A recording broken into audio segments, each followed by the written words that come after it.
This is the Human Action Podcast, where we debunk the economic, political, and even cultural myths of the days. Here's your host, Dr. Bob Murphy.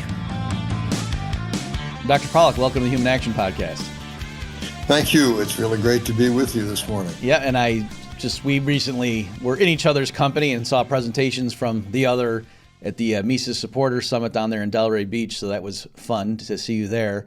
And what came up, not from your self-promotion, but I think it was Jonathan Newman in his talk alluded to your testimony that was, I think it was September 17th, if I'm not mistaken, Yes. on monetary policy to a task force. And that wasn't on my radar. So I was like, geez, and I asked you, I said, hey, you want to come on the podcast? So that's why you're here. So can you maybe just set the context a bit for the folks before we dive into the substantive points you made, just to explain what the function of this hearing was? Well, the banking committees of the Congress, which in the House of Representatives they call the Financial Services Committee, has jurisdiction, among many other things, over the Federal Reserve and monetary policy. Those committees have subcommittees for various focus on things. And in addition, this year, the House Financial Services Committee has set up a task force, as they call it, just like a subcommittee, but a task force, like a temporary subcommittee, which they call Monetary Policy, Treasury Market Resilience, and Economic Prosperity. But it's really a task force to study the issues around the Federal Reserve. Hearing on September 17th, and were nice enough to invite me to testify, which I did, and testimony, I think. So, well, great. And I think the specific title that they had was Less Mandates, More Independence. yes. And so... But that wasn't my title. Right, I know, because I was going to say there was a grammatical problem. It should have been Congress. fewer mandates, more independence. And so I assumed that you were not the one who introduced that grammatical error. And I had your testimony. Of course, that's what I want to spend the bulk of this episode going through. But you said one thing in particular that I would like to underline for folks. You said that the Fed has a $240 billion operating loss. Can you Correct. just explain what that means? As of their most recent report, which is last week, it's now $243 billion. And I should say in advance that $243 billion in accumulated operating losses, that means expense and greater than income, spending money you don't have, compares to their capital of $46 billion. Meaning that, in fact, they have a negative capital of nearly $200 billion. So 243 billion minus 46 billion would get you 197 billion negative capital. Now, the reason for this is that, as I like to say, the Federal Reserve made itself over the last decade into the biggest 1980s style savings and loan that the world has ever seen. And that is to say, they bought very long-term fixed-rate assets, and they funded them short. And this works fine as well as interest rates don't go up. But of course, interest rates go up and down. So when interest rates went up, the Federal Reserve is now in the position where basically it has a huge investment of 4 trillion with a T, dollars or so of investments earning about 2%, and they are financing them, and it's costing them 4%. And if you earn 2% and pay 4%, it's very hard to make money. Yes, even for the central bank. Yeah. So can you for the central bank as for everybody? Right. And so again, just for people to understand, earlier when you said their capital was completely wiped out in terms of if they were to recognize this law, that for a normal company, that would mean like they were insolvent, that the liabilities were more than the assets, and they were they are if they were accounting for themselves in a standard, or we could even say an honest way, they would be reporting a large negative capital of 197 at the moment, $197 billion negative, and means they're technically insolvent. And that means precisely as you said, Bob, liabilities are greater than assets. They can get the money to pay their bills because they just print up some more. Right. So that's. But their liabilities are much greater than their assets because they created a tremendously risky balance sheet, and they have lost tons of money over the last 3 years now with the aggregate loss, as we said, $3 billion at the moment. An old banker taught me long ago, risk is the price you never thought you'd have to pay. And I'm quite certain that the Federal Reserve did not plan to lose 240 some billion dollars. They didn't do it on purpose, but they created a balance sheet that had that result. Now, this loss is not only a loss for the Federal Reserve, it's a loss for the taxpayers, because the Federal Reserve's profits or losses belong basically to the Treasury. And when they run a loss, it means the taxpayers are out that money.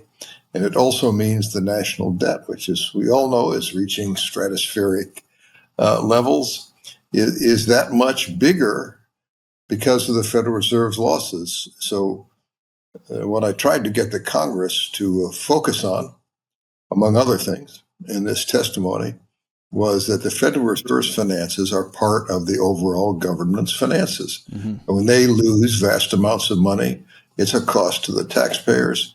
And these costs are financed by increasing the national debt even further than it already is. That it's 38 trillion or whatever it is this morning. Unimaginable numbers, of course. Okay, and if you'll forgive me here, Dr. Pollock, let me just walk through a couple points just before we move on to the heart of your testimony, because I think some listeners of this podcast might not realize the significance of what we've just been talking about, because especially for fans of Murray Rothbard, there's a sense in which they think modern banking is inherently dubious, and that there's a sense in which the bank, they might throw around words like bankrupt or insolvent or things like that. But I want to be clear, we're not merely here saying, oh, they engage in maturity mismatch, and so in that sense, what they're doing is problematic. The way any bank, like Citibank right now, on paper, its assets are higher than its liabilities. They have positive shareholder equity. So what we're saying about the Fed is something qualitatively different. We're saying, we're not making a moral judgment about how it behaves or things. We're just saying, no, the actual, if you were to mark to market the assets versus liabilities. No, not a mark to market. Wait a minute. Well, okay, sorry. Not mark to market. This is actual operating loss. Yeah, I misspoke. The cash they have paid out is greater than the cash they have taken in. Great. Mark to market is another thing. They also have a gigantic mark to market loss on top. Great. Of the operating. That's loss. Actually the next point I wanted to make, and it's maybe I did a Freudian slip like in reverse, because that was the other point I want to make, that I know a lot of people hear that and they think, oh yeah, I understand that, if you buy a bunch of fixed income assets, particularly when interest rates were at rock bottom levels, if you loaded up on a bunch of treasuries, for example, when, the yield was really low, and then all of a sudden interest rates rise. 2% on average for the Fed in round numbers. Yeah. So then, if interest rates, the whole yield curve shifts up, we understand that, that means the market value of those things now goes down. And so if you were forced to to sell them to raise money, you'd be taking a loss. But some people think, well, yeah, but if you held it to maturity, okay. And so what you're clarifying is, with that what in your testimony was 240 billion, and now you're saying it's up to 243, something like that. You're not talking about, the asset value of what they're keeping on their books. You're saying literally how much they've had to pay out versus how much they've earned. So cash. Yeah. This is cash that's gone forever.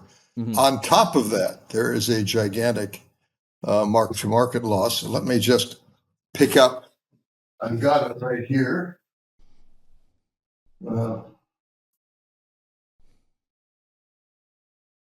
As of June 30th of this year, in addition to the 243 billion now loss, there was a 900 billion mark-to-market loss.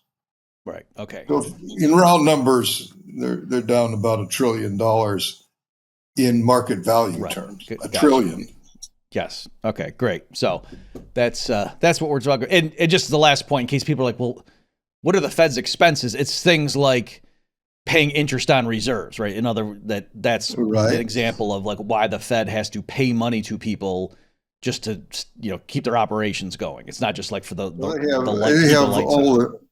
Have all the normal expenses of an operating company: employees, managers, rent, keep the lights on, run all your computers, and of course they also have literally hundreds of economists working for them, all of whom have to be paid. They have examiners, and all of that together is around $10 billion.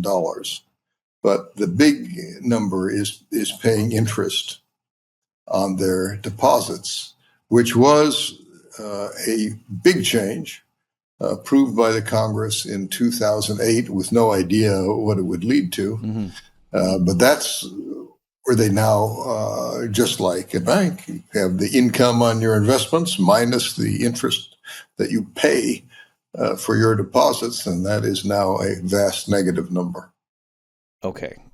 Great. So, or not great, but thank you for clarifying. I just want to make sure, because again, like I talk to some people when I try to explain, like, hey, the Fed's insolvent, and they're like, oh yeah, banking is all screwy since they left the gold standard or fractures or whatever. I said, no. I mean, yes, I agree with you on all that stuff, but I'm saying no in a very more specific technical sense. Yes, what they've done. That's correct. Yeah. Okay. So one heading of your testimony is you say 8 mandates, and the Fed has only been good at arguably like the first 2 or 2 of them. Right. Do you want to, you could take this how you feel, Dr. Pollock, is appropriate for the listener. I don't know if you want to go through all 8 of them or if you want to just focus on some highlights, or you take it away, how you think, given the time we have, the best way to communicate this. Well, maybe it wouldn't be bad to go through the mandates. Okay. In most public discussions, including presentations by the Federal Reserve itself, they always talk about their dual mandate, which would lead you to believe there are 2 things that they've been assigned, and those 2 things are stable prices, which they obviously haven't done very well at, and maximum employment. But let's include all of their mandates. There are actually 8. And these are, I'll just run through the list from my testimony. These are: provide an elastic currency. They're actually quite good at that, for better or for worse. An elastic currency means money that you can expand by printing it up.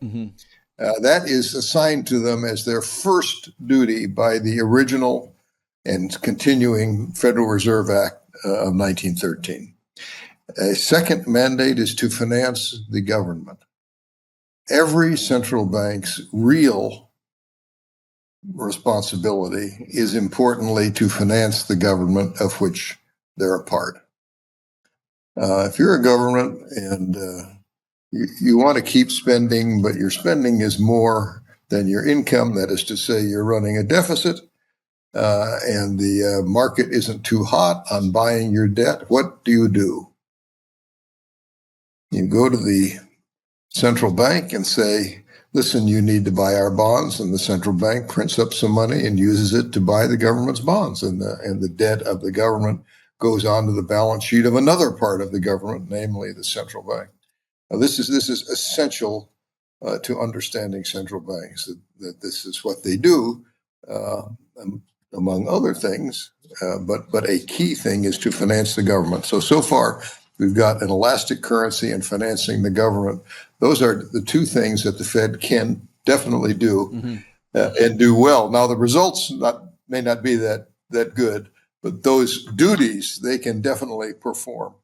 And then on top of that, we have what was really a triple assignment. Originally, this came in 1977.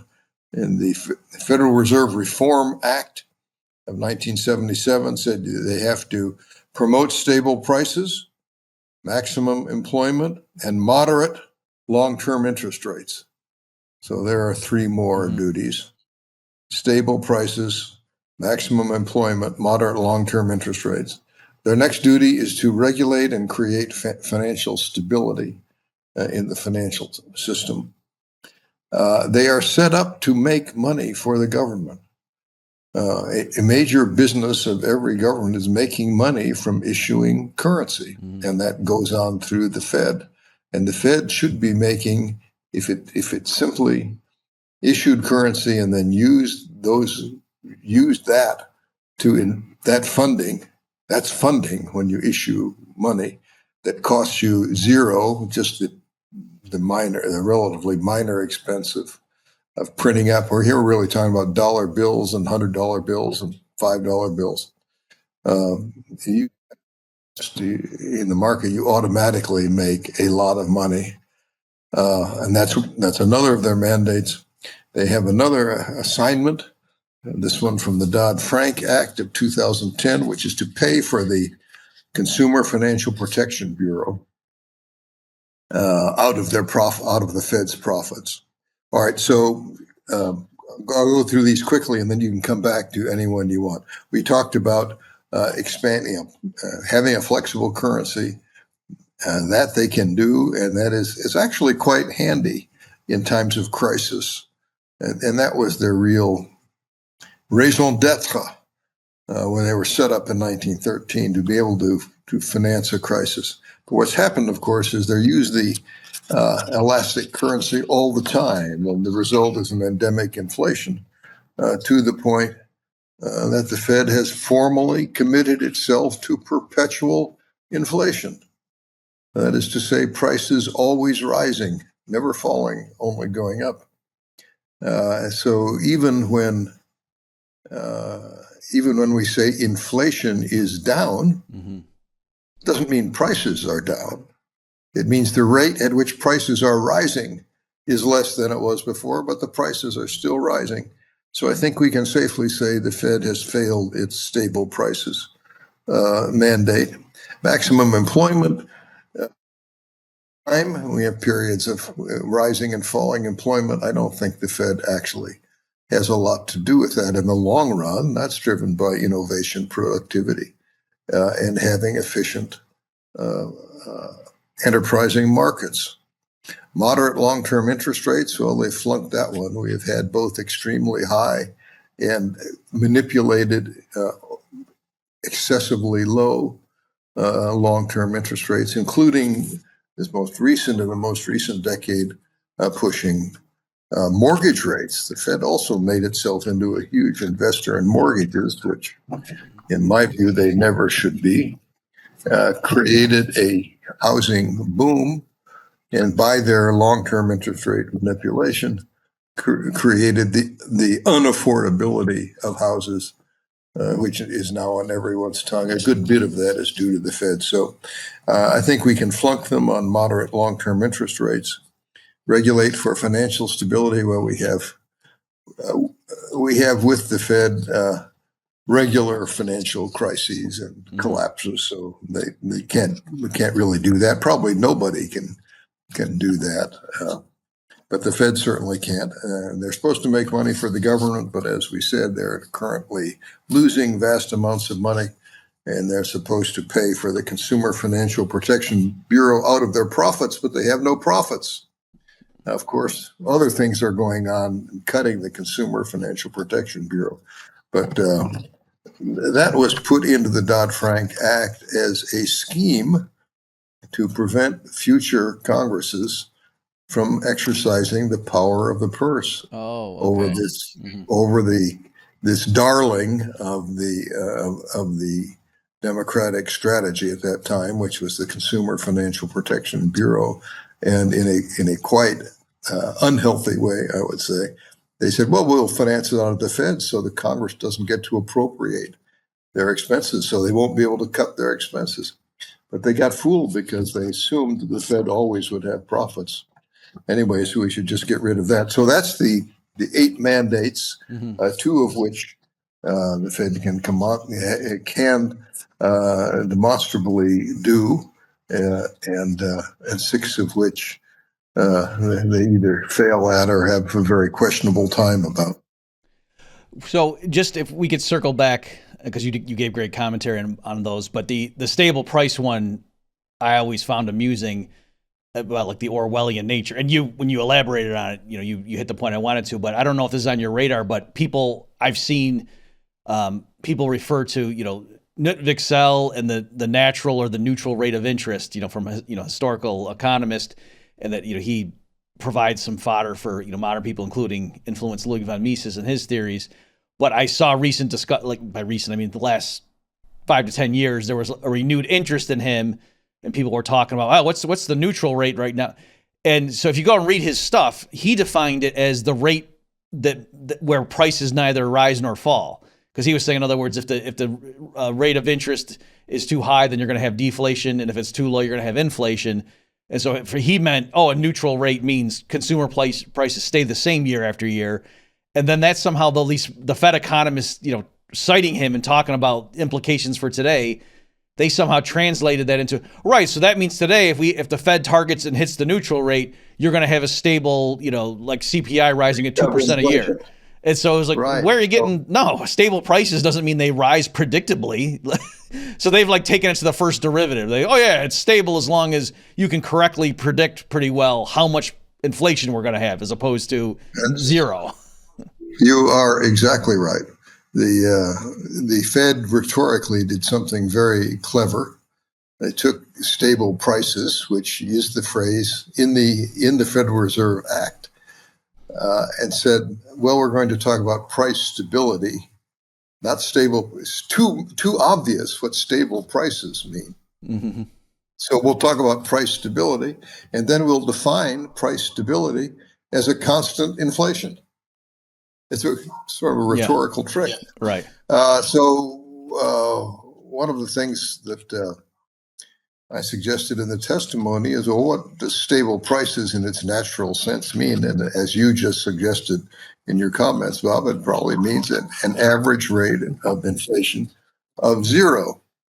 Now, that doesn't mean that prices never rise or never fall. It means on average over time, they're more or less flat, which means sometimes in certain circumstances, they'll rise, but in other times, particularly in times of very high productivity and high inflation and high innovation, prices will have a natural tendency to fall. And if you read the Fed or its many media admirers, you'll say, well, isn't deflation terrible? Well, deflation would be going to the grocery and finding prices are lower. I say, what's wrong with that? Mm-hmm. That's a good thing. So in a stable price system, and this, by the way, I learned from my fellow of the Mises Institute, Brendan Brown, who has a new book coming out on this and writes interestingly on the nature of money, good money. And the new book is called Bad Money, contrasting what we've got, bad money, with what would be sound money, which would be stable on average over time. That is a world that people can hardly imagine now, thanks to the Fed and its inflationist tendencies. So, so what do you think the Congress meant when they wrote stable prices? I asked as I was doing this testimony. Well, if you look at the 1978 Act, which is the Humphrey-Hawkins Act, which also had to do with the Fed, they say, well, we have a goal in the long run, in 10 years, of getting inflation to zero. That's in the Act. That's all hedged around, subject to this and subject to that. Mm-hmm. But I think that's a good indicator that maybe they were thinking in their mind that they were really after truly stable prices. And in this testimony in September, one of the Democratic members said in his statement, well, stable prices would mean zero inflation. So if it weren't for being able to try to manage employment, we'd have to have zero inflation because it says stable prices. And I commented later in my remarks, the congressman agrees that the natural meaning of stable prices is zero, but inflation. But you have to think about it over time, because we know in economics everything is always changing, and prices, there are millions of prices, Right? and some are going up and some are going down. The one where there's a lot of innovation and productivity, those prices go down. The ones most controlled by the government, those prices go up. And then you're looking for some kind of an overall average or tendency in all of those prices. But if they're to be stable over time, sometimes they'll go up and sometimes they'll go down. Well, that's okay as long as it's good deflation. Good deflation is deflation which naturally arises from high productivity and innovation and growth. And that's, I think we've lost that point. Could I just add one more thing? Sure because thing. You mentioned the natural rate of interest. The natural rate of interest is, of course, is an idea or a theory, but it's a non-observable entity. Nothing will tell you, and you can't ever find or see or observe the natural rate of interest. And the natural rate of interest is written in economics formulas as R followed by an asterisk. And they pronounce it R star. And R star is the hypothesized natural rate of interest. And Chairman Powell, much to his credit, has observed in his speeches that this is a non-observable. You're guessing about what you think this might be, and people have different guesses. And then he came out with this wonderful line talking about R star. He said, "We're navigating by the stars under a cloudy sky." And I think that's wonderful, and truthful and candid. And as I say, much to his credit for pointing this out to people. Well, to also credit two prior Fed chairs in your testimony, you cite on this very issue of, am I a crazy radical fringe guy for saying that stable prices should mean 0%, CPI inflation over the long term? And you quote both Paul Volcker saying something about, people sometimes posit a little bit of inflation's good for employment. I don't think so. And then even Greenspan, when he was the chair, saying properly measured, I think the optimal inflation rate is 0 in the long run or something Correct. like that. So anyway, that's interesting too. Again, just to show this isn't us trying to like ex post rewrite history or something. Like, no, this is what people were saying we have in mind here.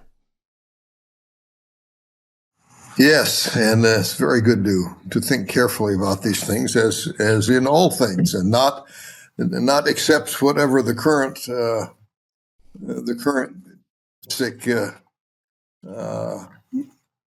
commentary of the day may be saying, but as we do at the Mises Institute, try to think in the fundamentals about what is really there, and also what you really can't know. I mean, you can know. Hayek is fond of saying we can know things in general how they work, but you can't know the specifics of how economic and financial events will turn out. And that's anybody who thinks the Fed can do that. That's clearly just wrong. And you only have to look at the dismal record of their forecasts to see that. Yeah, exactly. All right. So, there you sort of listed what the Fed's existing mandates were, even though, as you say, a lot of people might have just thought there were two. And then your testimony, you pivot and you say, okay, so what should they be doing? And do you want to run through those? I do. Well, I start off by saying, which we should mention, that there's a great deal of commentary about how the Fed should be, quote, independent. Some people have even said autonomous, which is even more ridiculous. You can't, in a democratic republic under the Constitution, you can't have any part of the government which runs around as some kind of purely independent thing doing whatever it wants. That's the opposite of a constitutional system of checks and balances. Well, the question is, where does the Fed fit in to the appropriate system of checks and balances?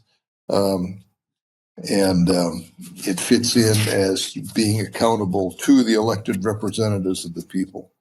That is the Congress, and it can't just go off by itself, as we were talking about. Decide that what they want is 2% inflation forever, and then just announce it and say, this is it. If you read the papers, they always talk about the Fed's inflation target. Yeah, but it shouldn't be the Fed's target. It should be the country's target that somebody has appropriately approved. And indeed, in the Fed's private discussions going back into the 1990s, when they were saying, well, we're going to have this target and so on, what should it be? One of the members of the Open Market Committee said, well, don't you think we ought to ask Congress what they think about this? And he was right, of course, to say that. And by the way, on a different occasion, then Chairman Greenspan made a similar comment. You can't do this without Congress.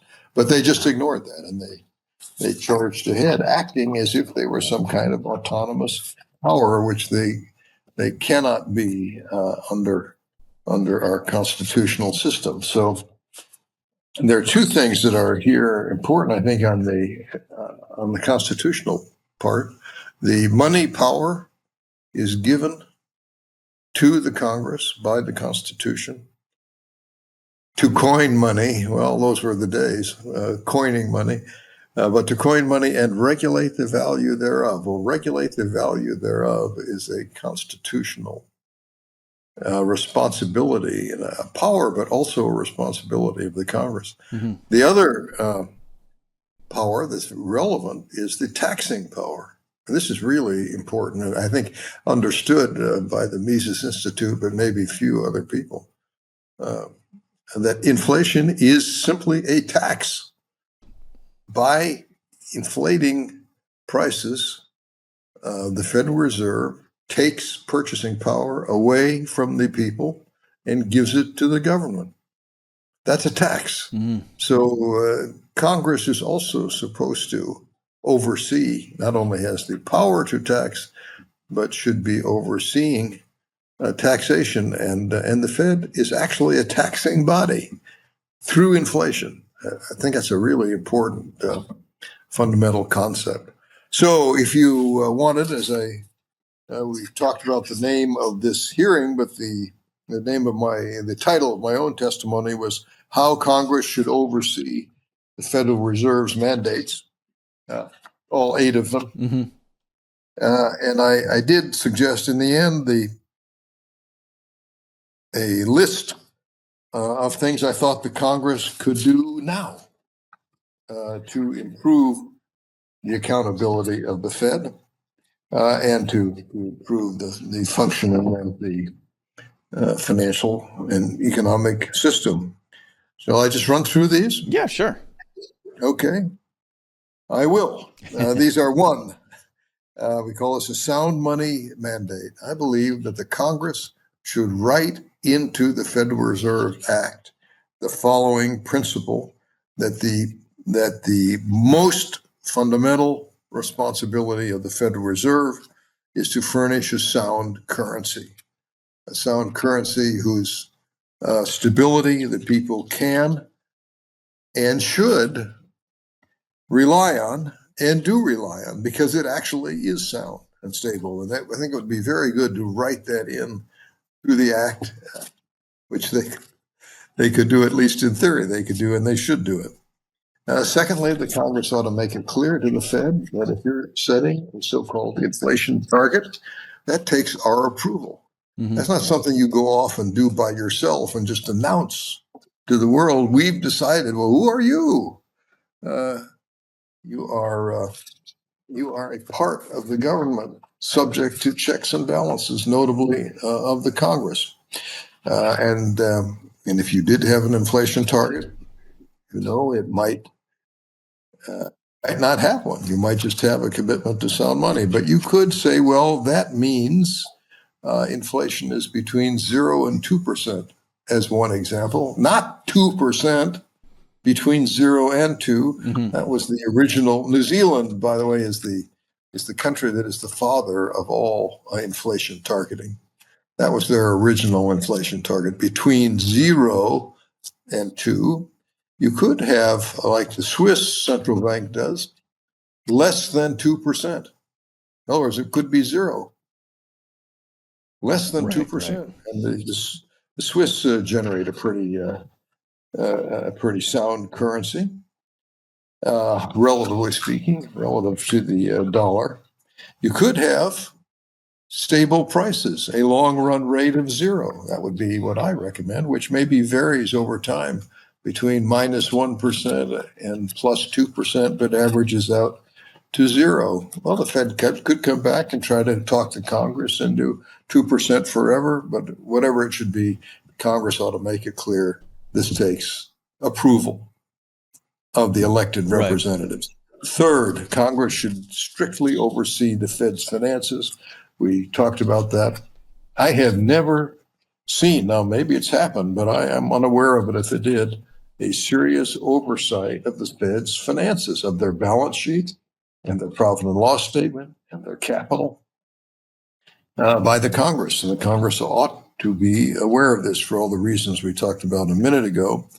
I think Congress ought to require the Fed to follow standard accounting. The Fed believes it can make up its own accounting rules, and they changed their accounting so that they could pretend that their losses were assets. Mm-hmm. I mean, I hope your listeners get this idea. The Federal Reserve wants you to believe, according to its financial statements, that its losses are assets. That's bizarre. And therefore, they publish statements that show that they have capital that they don't really have.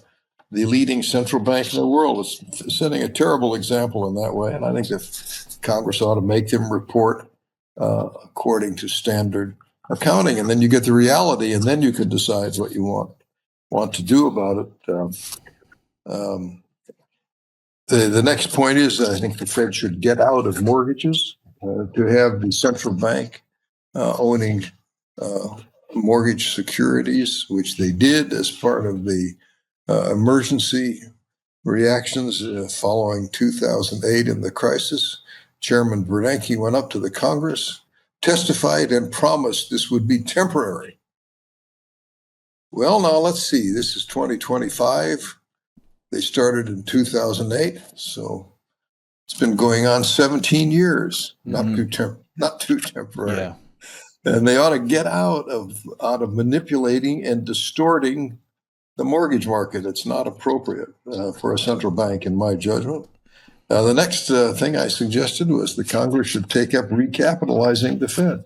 Well, they might decide they're okay with the Fed running negative capital, but maybe they'd prefer for their central bank, which is not only the central bank of the United States, but the leading central bank for the whole dollar-using world, which is the whole world, should have positive capital, and you could recapitalize the Fed to offset its losses. That would, and there are various ways you could do that, which we could talk about.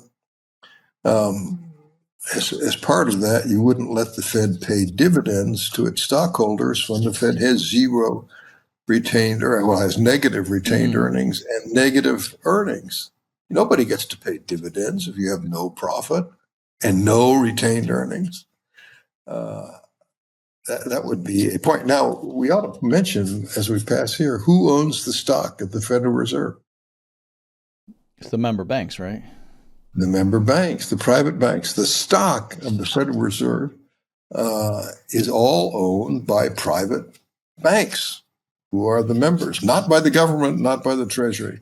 So when the Fed lost their capital, they lost all the money that the member banks had invested. And you have to figure this out, taking into account the Federal Reserve banks are owned by private banks. And the last thing I suggested to the Congress was that the banking committees, as the Senate Banking Committee and the House Financial Services Committee, should, in addition to this task force, which I think was an excellent idea, should set up formal subcommittees whose only responsibility is serious oversight of the Federal Reserve. And if you, in my judgment, if you had such a committee, the members of that subcommittee would actually become, over time, expert in their subject, which members of Congress do if they serve a long time on specific committees, and be able to have a serious accountability of the Fed to the Congress and a serious carrying out of their monetary and taxation authorities and duties by the Congress. So that was my list of things to do.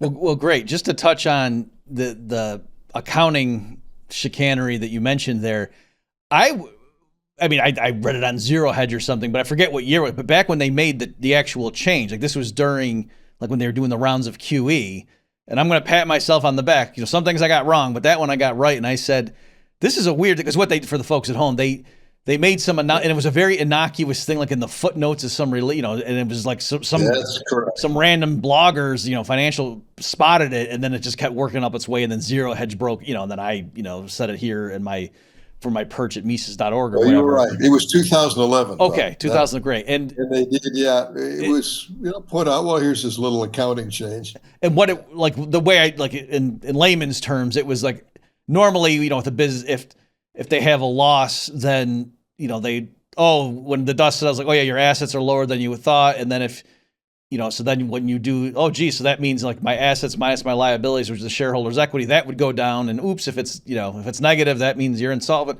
But the way they were going to handle it is to say, if we have a loss, because normally what they do, just for context for people, like Dr. Pollock was saying, is if they have earnings over and above their cost of operation and then the dividends they normally pass on to their member banks who own the stock, then any excess is remitted to the Treasury. So in terms of their standard balance sheet, that would be listed as a liability. Like, if we had an extra $3 billion that we owe the Treasury this year, they would show up as a liability to explain, yep, that $3 billion is not ours now, we got to give it to the Treasury. But then what happens if they have a $3 billion loss? And they said, we'll just list that as a negative liability. And so now that's just sitting there. And then next year, if we have $1 billion profit, that just whittles down the thing we carried over. So now we have a negative $2 billion amount we owe the Treasury. And then if we have another, it's like they're digging out of the hole. And I pretend that the capital is still there. But I was pointing out, normal businesses you can't list a negative liability and put it there on the balance sheet. It doesn't make any sense. Right. No. I often point out that if any corporation, including a bank, which was a Securities and Exchange Commission filer, did what the Fed does, its financial officers who signed those statements would probably be headed for jail. Yeah. Think about that. It's a fascinating situation, and it was, as you say, a change slipped into the Fed's accounting rules under the theory that they control their own accounting. That's a bad theory, to let anybody just control their own accounting. Yeah, talk about independence. So it's like, why should we be bound by the rules of mathematics? This is I think I even made that joke at the time. I said, yeah, and if they just multiplied their loss by a -1, then it's a gain. So why don't we just do that? But it's yeah, so here we are. So you look how long this has been going on. Yeah. And I think you're right, too, just to focus on the mortgage-backed securities. I mean, people are worried about home prices and things like that. And it's like, well, not that that's the full explanation, of course, but yeah, what do you think is going to happen? If the Fed is doing that. And what's funny, too, is at the time, they even, like, if you had asked people, like apologists for the policy, why are you doing that? Among other things, they would say, to rescue the housing market, to prop it up or something. And so it's like, okay, so then now years later, after that just mushroomed on the balance sheet and they own trillions in mortgage-backed securities, and we're wondering why are home prices skyrocketing? The thing that you guys admitted, this will make home prices be higher than they otherwise would back when, we don't want them to collapse, so we'll prop them up. Okay, so, it's if you admit that buying mortgage-backed securities. They were still buying. They were buying all the way into early 2022. There had been a home price boom on. House prices were in a bubble, escalating at 15% a year or so, which is, it's pretty tough if you're trying to buy a house and the prices are going up like that. And here's the Fed still buying mortgage-backed securities and still feeding this house price bubble. It's, in my mind, completely unjustifiable, with no possible argument in its favor.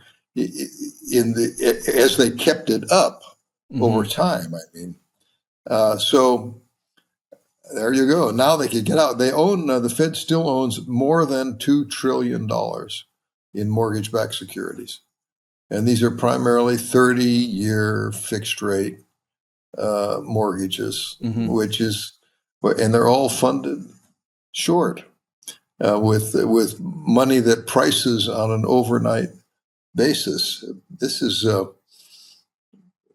balance sheet management 101, that you're not supposed to do that. They would be furious with any regulatory charge, although it's exactly what Silicon Valley Bank did. Yeah. Same thing. Yep. Using principally mortgage-backed securities. And I've often thought if they had gotten around to criticizing Silicon Valley before it collapsed, Silicon Valley could have applied. Well, it's the same thing you're doing. Right. That's good. And just to kind of connect back to what we said at the start of this discussion, Dr. Pollock, that somebody might, like, they're really painted into a corner. That suppose they took your advice, say, yeah, you're right, we should get out of this mortgage industry. They can't simply say, yeah, let's just sell off the $2.1 trillion that we're sitting on because of that interest rate, change over time, and that they have huge unrealized losses on that. So if they did do that, then they would have to recognize, the hundreds of billions.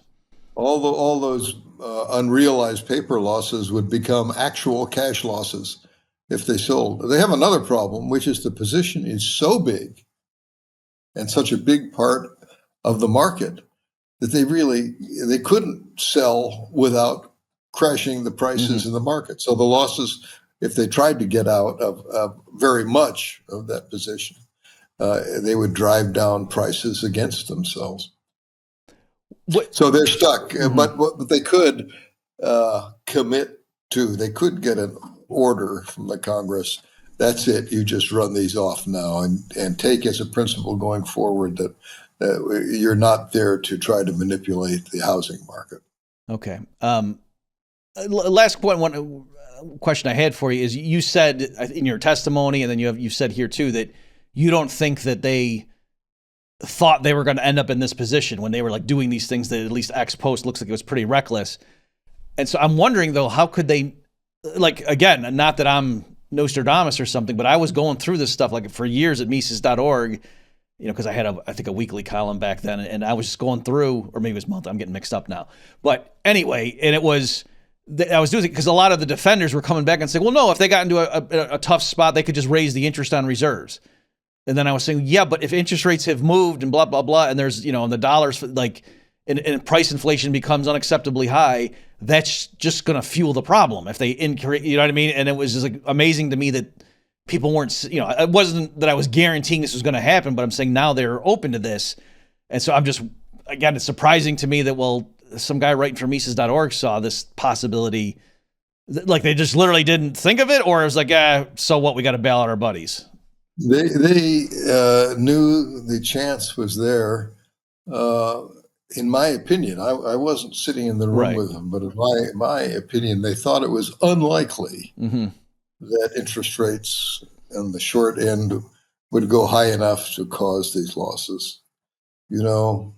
Sort of theoretically, well, yes, it's a possibility, but surely it's a remote case. It's back to my saying, risk is the price you never thought you'd pay. You knew you were taking the chance, but you didn't think it would ever hit you this bad. Yeah, I think that's the case. Okay. But I mean, I think you have to be right in terms of maybe they just convinced themselves, but also too, we're talking about a time when they were loading up on this stuff when the short-term rates were basically zero. So like it didn't occur to them. Because of that. Yeah. They had made the, but it didn't occur to them that, well, maybe the interest rates won't stay zero for the next 30 years. It did occur to them, but I don't think it occurred to them that they would move up. It's rapidly. Yeah. And if you look at the Fed's own interest rate forecast, they projected out a continue. Remember, lower for longer. Yep. They projected out continuing low interest rates. So go ahead. So I just have one. What looks like at one point the remote case may turn into the reality that you are confronted with. Yes. So I just had one more question for you, Dr. Pollock. You were there in the room. You got the reaction. You could sense the body language. Can you give us a sense of what, like, were the congressional representative, like, were they soaking it in? Like, yeah, this is kind of crazy, or or was it like all just theater because we know the Pollock's upset about egg prices, so we got to make it look like we're doing something.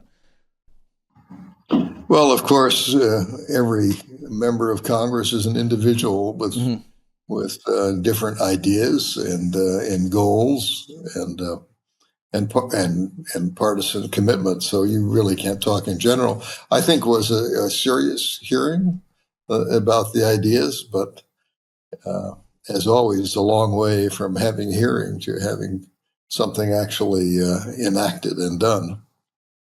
And the fathers of the Constitution set it up that way to try to make it hard to do things, and it is. So but I feel like that was great that they had this hearing. It's great they've got this task force in the committee, and it's our responsibility. I think, as von Mises himself would have said, you keep working on the ideas that are right. And in the long run, it's all about the ideas and which ideas prevail. So there we are doing our best. Yep. We're just going to keep plugging along and telling them the truth, and hopefully some people listen and care about it. So, well, folks, my guest has been Dr. Alex Pollock, a senior fellow at the Mises Institute with a long career in banking and related matters. And so he's an expert to be talking on these issues. And he was here summarizing his September 17th testimony and speaking truth to power. So thanks so much, Dr. Pollock, for everything you've been doing. Thank you, Bob, for having me. I really enjoyed it. And thank you, folks, for tuning in. See you next time. Check back next week for a new episode of the Human Action Podcast. In the meantime, you can find more content like this on Mises.org.